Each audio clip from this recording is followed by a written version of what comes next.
ប្រោះខ្ពស់ម្នាក់នោះមើលទៅដូចជាគឺអ្នកគ្រួសាររបស់នាងខ្លាំងណាស់អញ្ចឹងមើលច្បាស់ទៅតានោះគឺជាសាច់ញាតិរបស់នាងឬអត់មែនហើយមើលទៅដូចចូលខ្លាំងណាស់តែមកគឺគាត់មើលច្រឡំគាត់ថាមើលទៅគឺដូចជាកូនប្រុសឯងខ្លាំងណាស់តែមកគឺគាត់ក៏បានមើលទៅគាត់ក៏ថាគឺជាក្មេងប្រុសម្នាក់នឹងពិតមែនហេតុអ្វីក៏គេមានសង្សារបែបជាប្រាប់យើងសម្បីតែមួយម៉ាត់សោះអញ្ចឹងតែគឺគេក៏ថាហេតុអ្វីក៏មនុស្សស្រីម្នាក់គឺមានមុខមាត់ដូចជាស្តៀងហ្នឹងអញ្ចឹងគឺយើងចូលទៅមើលបន្តិចទៅគេកុំអីបើសិនជាយើងចូលទៅមើលគាត់ជាបែកការជាមិនខាននោះទេហេតុអ្វីក៏មនុស្សស្រីម្នាក់គឺមានមុខមាត់ដូចជាស្តៀងធ្លាប់ស្គាល់ខ្លាំងម្ល៉េះតែយើងចូលទៅមើលបន្តិចទៅឈប់សិនគឺយើងមិនចាំបាច់ទៅមើលនោះទេបើសិនជាយើងចូលទៅគឺអាចនឹងធ្វើឲ្យក្មេងស្រីម្នាក់គឺប្រកាសជាភ័យជាមិនខាននោះទេចាំរងចាំដល់ត្រឡប់ទៅផ្ទះវិញទៅយើងនឹងសួរគេបន្តិចបន្តួចទៅបានហើយមែនហើយគឺយើងទៅផ្ទះវិញទៅចាំពេលនោះគឺយើងមិនចាំបាច់គឺស្វែងរកស្ត្រីឲ្យគេទៀតនោះទេតែគឺគាត់ក៏បានស្វែងចិត្តខ្លាំងមែនទែនពេលដែលឃើញកូនប្រុសគាត់បើជាចេះស្រឡាញ់មនុស្សស្រីបែបនេះចំណែកទូប្រយើងនៅវិញក៏បានឃើញនាងអង្គុយញ៉ាំយ៉ាងឆ្ងាញ់តែម្ដងតែមកគឺគេក៏បានស្បែកចិត្តខ្លាំងមែនទែនពេលដែលឃើញនាងញ៉ាំអាហារបានច្រើនខ្លាំងណាស់ហើយគេក៏បាននាំគ្នាញ៉ាំទៅចំណែកទូប្រយើងក៏បានបបបង្គានឹងយកទៅឲ្យទូស្រីយើងចំណែកទូស្រីយើងក៏ឃើញ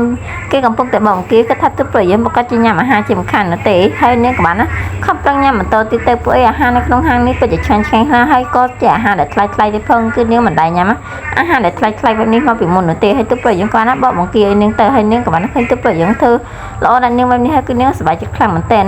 បន្តមកនាងក៏បានបន្តញ៉ាំបន្តទៀតទៅចំណែកទូប្រយើងក៏បានឃើញនាងកាន់តែញ៉ាំឆ្ងាញ់ទៅហើយគេក៏បានសប្បាយចិត្តខ្លាំងមែនទែនពេលដែលឃើញនាងញ៉ាំអាហារបានច្រើនបែបនេះហើយគឺគេក៏បានរៀបចំដើម្បីបកបង្គានាងទៀតនាងក៏ថាគឺនាងឆ្អែតហើយទូប្រយើងថាចាំខ្ញុំជួននាងត្រឡប់ទៅផ្ទះវិញទៅចាស់បន្តមកនាងក៏បានយល់ព្រមឲ្យទូប្រយើងឲ្យជួននាងត្រឡប់ទៅផ្ទះវិញហើយទូប្រយើងក៏បានបើកឡានដឹកនាងទៅដល់សន្តាគារដែលនាងស្នាក់នៅបន្តមកគឺពួកគេទាំងពីរនាក់ក៏បាននាំគ្នាចុះពីលើឡានទៅចំណែកទូប្រយើងក៏បានព្យាយាមធ្វើគ្រប់យ៉ាងដើម្បីឲ្យនាងបន្តមកគឺគេក៏បានទៅបើកឡានឲ្យនាងទៅ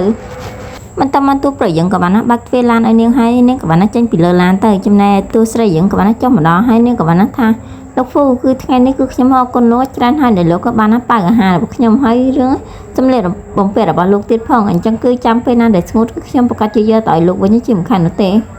ព្រោះលោកក៏ចូលពេលនេះតែម្ដងទៅគឺចាំពេលដែលស្ងួតសិនទៅចាំយើងនិយាយគ្នាបន្តទៀតអញ្ចឹងគឺយកដល់ថ្នាក់នេះហើយគឺខ្ញុំសុំទៅសិនហើយណាបន្តមកគេក៏ថាគឺយកដល់ថ្នាក់នេះហើយប៉ុន្តែគឺសង្សាររបស់នាងបែរជាមិនខ្វែកខ្វល់ពីនាងបែរជាមិនមកទទួលនាងទៅវិញហើយនាងក៏ថាហើយវាក៏គេបែរជាខ្វែកខ្វល់ពីរឿងសង្សាររបស់ខ្ញុំខ្លាំងម្ល៉េះតើមកនាងក៏ថាខ្ញុំមកដល់ខាងក្រោមហើយគឺមិនចាំបាច់ឲ្យគេមកទទួលខ្ញុំនោះទេ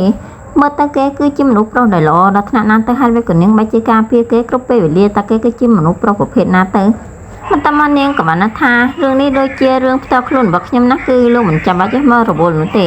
អញ្ចឹងគឺពេលនេះគឺខ្ញុំសូមលាលោកទៅសិនហើយលោកក៏បានជូនខ្ញុំមកដល់ផ្ទះហើយអញ្ចឹងគឺខ្ញុំសូមលាលោកហើយណាបន្តមកនាងក៏បានបញ្ញាចេញពីទូប្រយើងទៅចំណែកទូប្រយើងក៏បានខឹងខ្លាំងមែនទែនហើយនាងចំអកម្នាក់នេះគឺខ្ញុំបានជូនមកដល់ផ្ទះហើយគឺបែរជាមិនអរគុណខ្ញុំនោះទេបែរជាដើរចេញធ្វើបង្ងើយ